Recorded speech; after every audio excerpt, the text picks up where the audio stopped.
I'm really excited to share with you some findings that really surprised me about what makes companies succeed the most, what factors actually matter the most for startup success. I believe that the startup organization is one of the greatest forms to make the world a better place.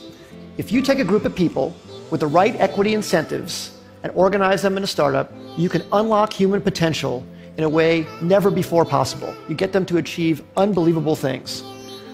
But if the startup organization is so great, why do so many fail? That's what I wanted to find out. I wanted to find out what actually matters most for startup success.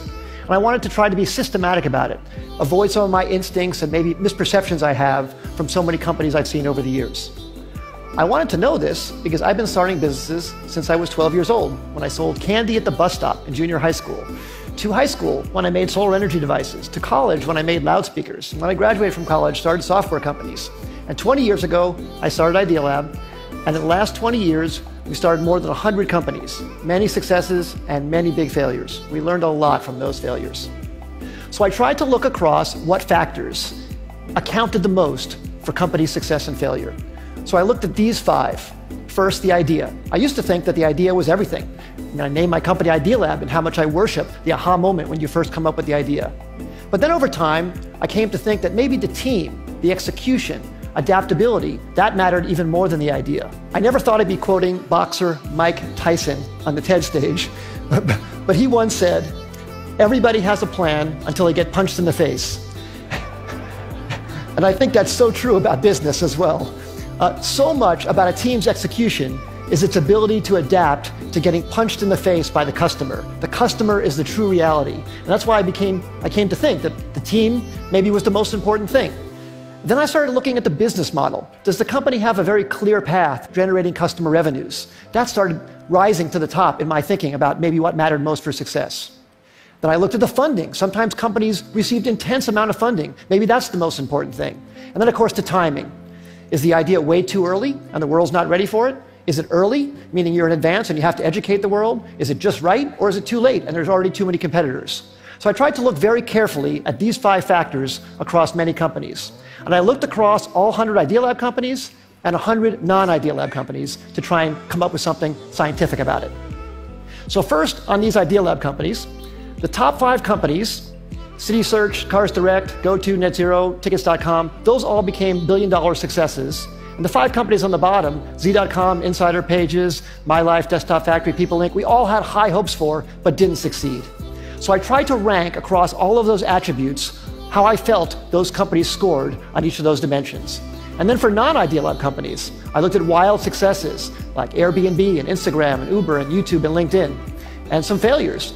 Webvan, Cosmo, Pets.com, Flues, and Friendster.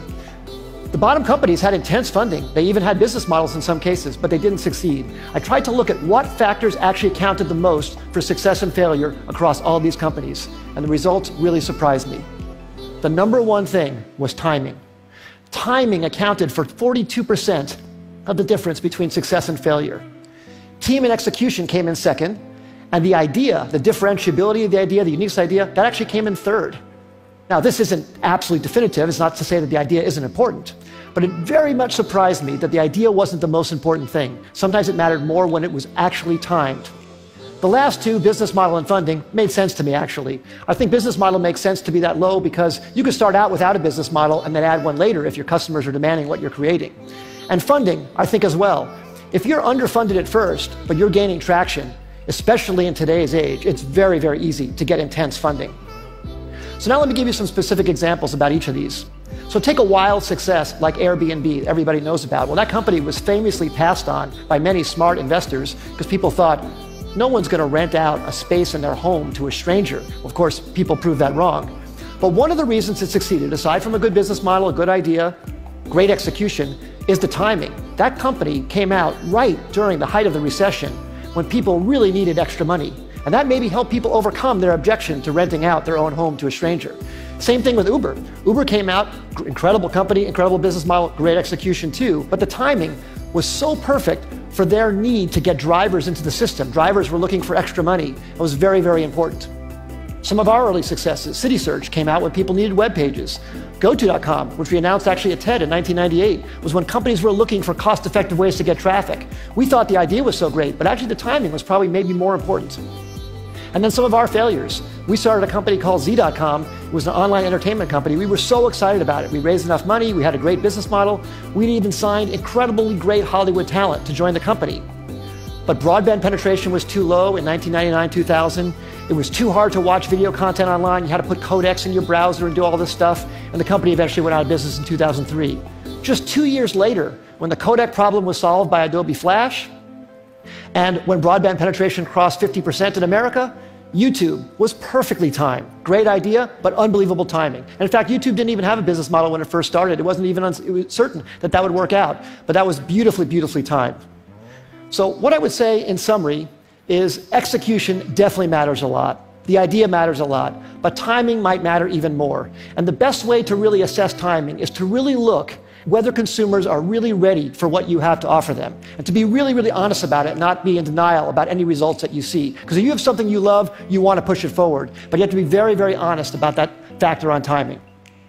As I said earlier, I think startups can change the world and make the world a better place. I hope some of these insights can maybe help you have a slightly higher success ratio and thus make something great come to the world that wouldn't have happened otherwise. Thank you very much. It's been a great audience.